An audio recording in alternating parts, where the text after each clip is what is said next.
As many of you have heard, Team Fortress 2 has recently received a lot of anti-bot support from Valve. The TLDR is that the game is fully playable now, and I've been playing casual for 30 hours and haven't seen a single bot. I am incredibly happy to finally be able to play my favorite game again. However, it is important to put things into perspective. This is something that Valve should have done 4 years ago when the bots first started to be disruptive. They do not deserve praise, and I would argue they still do not deserve your money. I believe we should boycott TF2.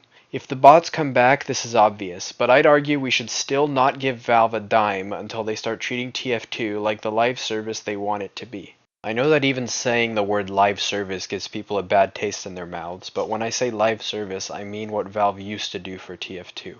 In truth, if Valve stopped adding seasonal cases to the game 3 times a year, I would agree with the sentiment that most people have where they say the game doesn't need updates and Valve is not obligated to update a 17-year-old game.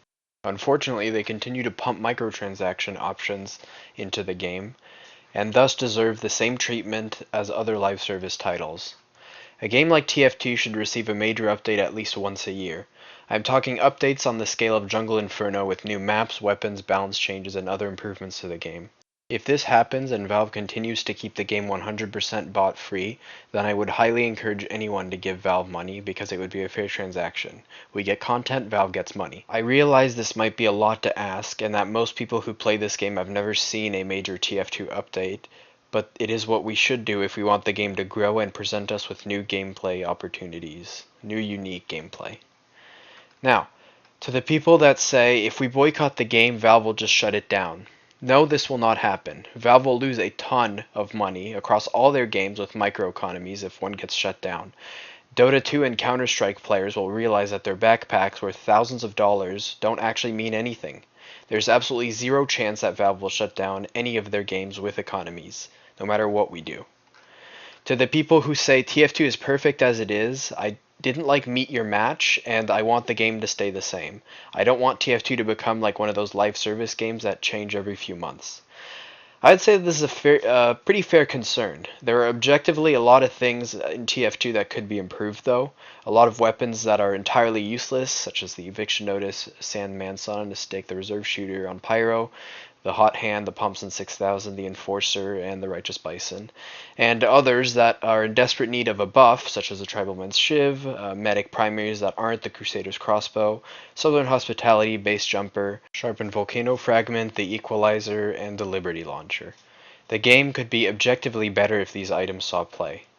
There are also still tons of bugs in the game that could be fixed and performance issues that would be fixed if the game received updates. Valve has this bad habit of giving up entirely once people yell at them because they made a bad update, such as Meet Your Match. Most good developers will get criticism for an update and change and learn from it, releasing better updates in the future. To conclude, I would encourage anyone who wants to see TF2 return to its former glory to not spend money on the game, and share on social media the slogan "No microtransactions without new content" as a parody of "No taxation without representation." Remember that this bot ban wave should have been done a long time ago, and we should not suck Valve off for it. Refrain from spending money on the upcoming summer update, and share this video if you agree. Thank you for watching. Oh my god, he shot my dangling nuts that were hanging right above him. I'm gonna lose my shit. Oh, Peter! Peter! Oh, Peter! Shut up! Oh, Peter! Oh, Peter! Peter! Peter, I just got into a fucking... Hey Peter, Farter. sucks me what? Farter. And Farter. she's gay by the way. What is your best Cleveland impression? Oh, Peter! Peter! That's not Peter! Peter!